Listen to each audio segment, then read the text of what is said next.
الحسن فاض على غصون الباني والكون أطرب بالشدى المزدان للنور نسعى نرتجي من ربنا تلك الأجور بنعمات وجنان في رونق بالحب نرسم نوره نسعى لنكتب قصة الإيمان.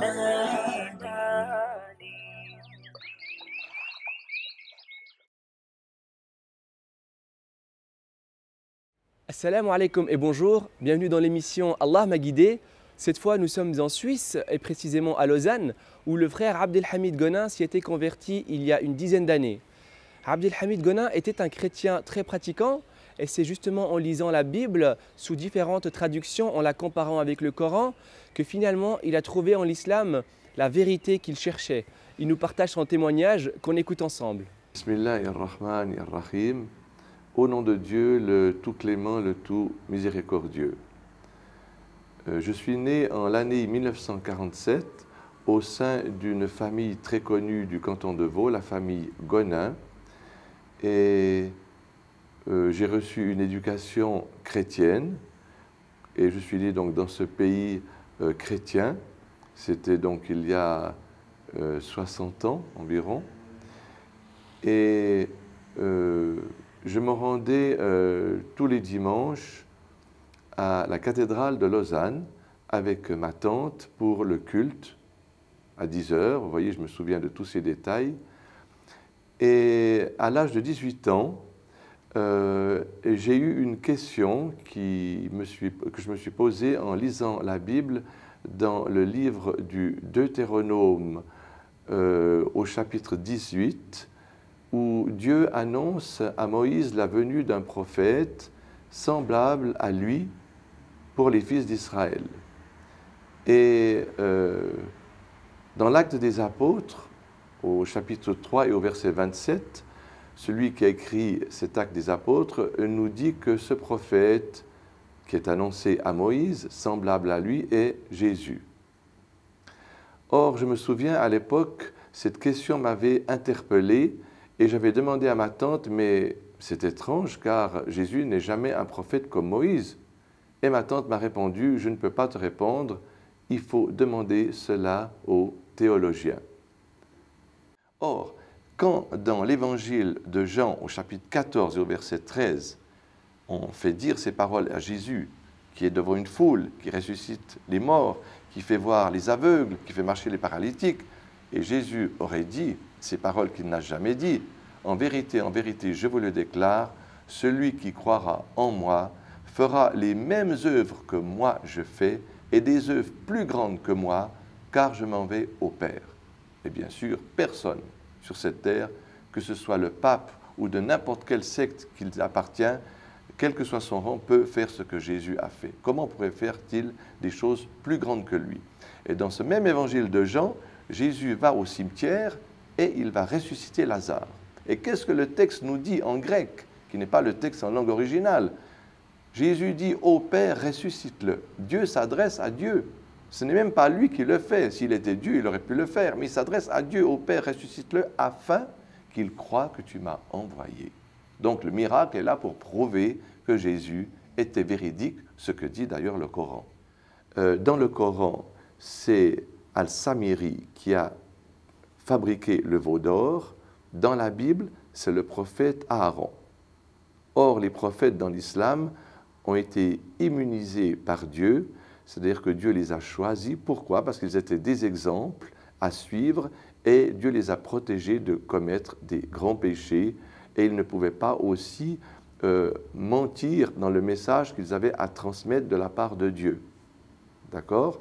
Et il y a aussi, il y a beaucoup d'autres preuves, mais par exemple aussi une autre preuve, dans le Coran, l'ange Gabriel, le Saint-Esprit, c'est l'ange Gabriel, tandis que dans la Bible, le Saint-Esprit, c'est Dieu lui-même.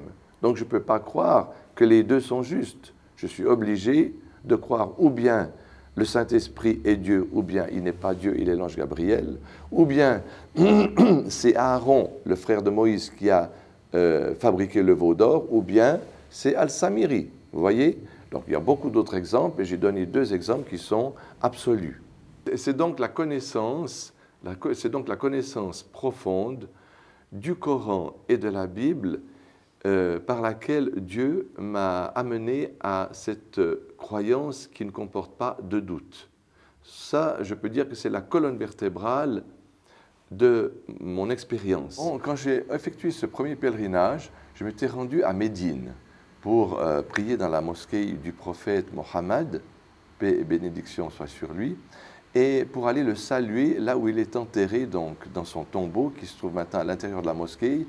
Et au moment où je me suis approché de la grille pour lui envoyer un baiser, tout de suite un soldat m'a empêché et m'a dit « La ilaha illallah ».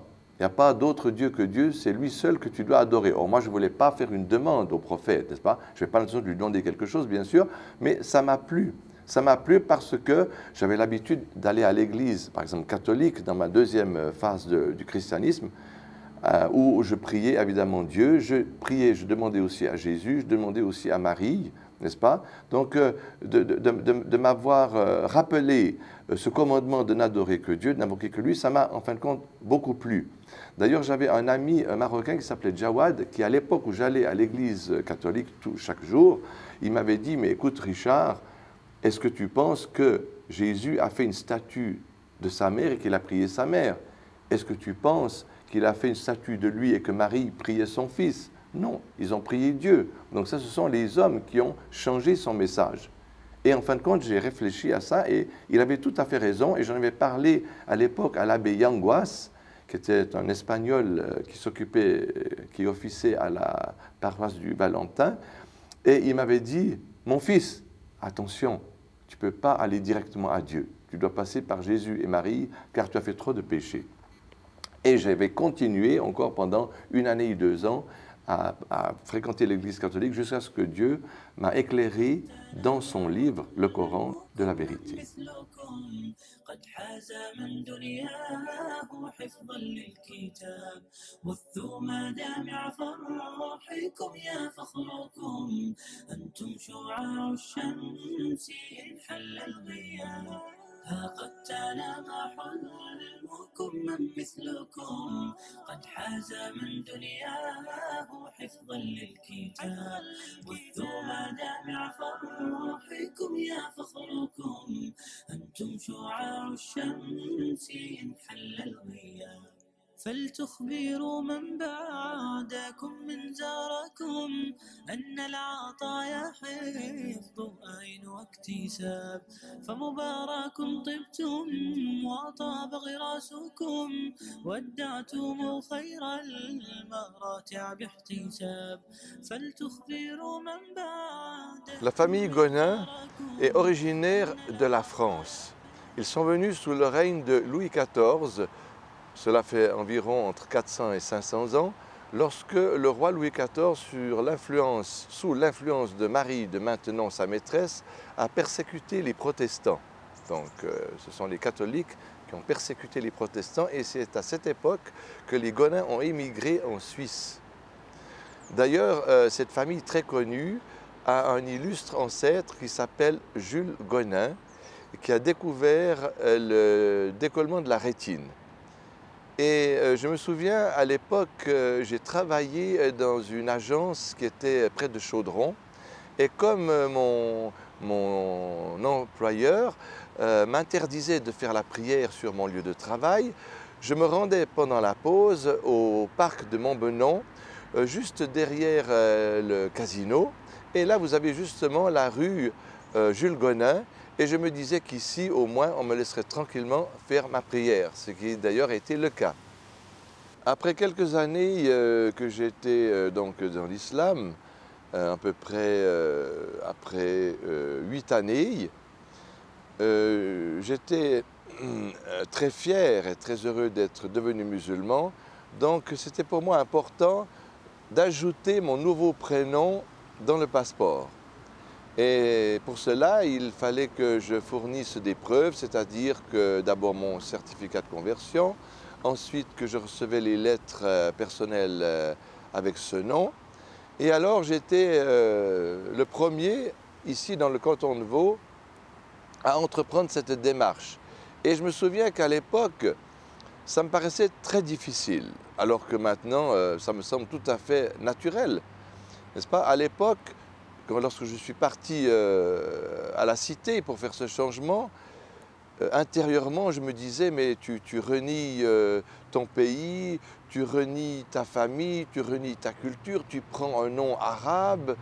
Enfin, c'était pour moi une chose très très difficile et j'ai dû faire un effort, en fin de compte, presque pour faire cette démarche. Alors que maintenant, ça me semble tout à fait naturel. Et ce qui compte pour moi, c'est d'être là où Dieu veut que je sois. Et le prophète d'ailleurs, la paix et la bénédiction d'Allah soit sur lui, il a dit une parole véridique bien sûr, où il a dit il a réussi, il a gagné littéralement celui que Dieu a guidé à la soumission et qui lui a accordé ce dont il a besoin pour vivre et qui l'a rendu satisfait avec ce qu'il lui a donné. Et voilà, ça je vis cela, je suis heureux et comblé avec ce que Dieu m'a donné. Et je pense que c'est là que se situe le vrai bonheur. Bien, à mon âge, ma journée quotidienne, comme j'ai plus besoin de travailler, elle est occupée par la lecture du Coran, par le souvenir, le dhikr, le souvenir d'Allah, par la prière sur le prophète. Et puis voilà, parce qu'en fin de compte, aussi quand on s'approche de la fin, il y a beaucoup de choses qui changent dans la vie, c'est-à-dire qu'on se prépare à quitter ce monde pour rencontrer celui qui nous a créés. Et puis voilà, voilà. Peut-être ça peut paraître pas très heureux, mais en fin de compte, c'est une réalité absolue qu'on ne peut pas éviter, n'est-ce pas? Mais je ne sais pas, ça me rend en tout cas pas malheureux et au contraire, je peux dire que je suis encore plus heureux maintenant qu'à 20 ans. Je n'aimerais pas revenir quand j'avais 20 ans parce qu'on ne connaît pratiquement rien du tout. Donc maintenant, grâce à Dieu, j'ai compris beaucoup de choses de la vie et voilà. صاغوا للمجد رسالتهم وأبوا إلا نورا هديا بهم قد زانت ذي الدنيا وسموا حبا قصد العليا صاغوا للمجد رسالتهم وأبوا إلا نورا هديا النور بهم صدقا ظهرا وأضاء الدنيا مزدهرا يا من تبغون الخير غدا يجلو الليل ضياء القمر. Voilà, c'est la fin de l'émission. Merci d'avoir regardé. À très bientôt, Inch'Allah, pour un prochain épisode d'Allah m'a guidé.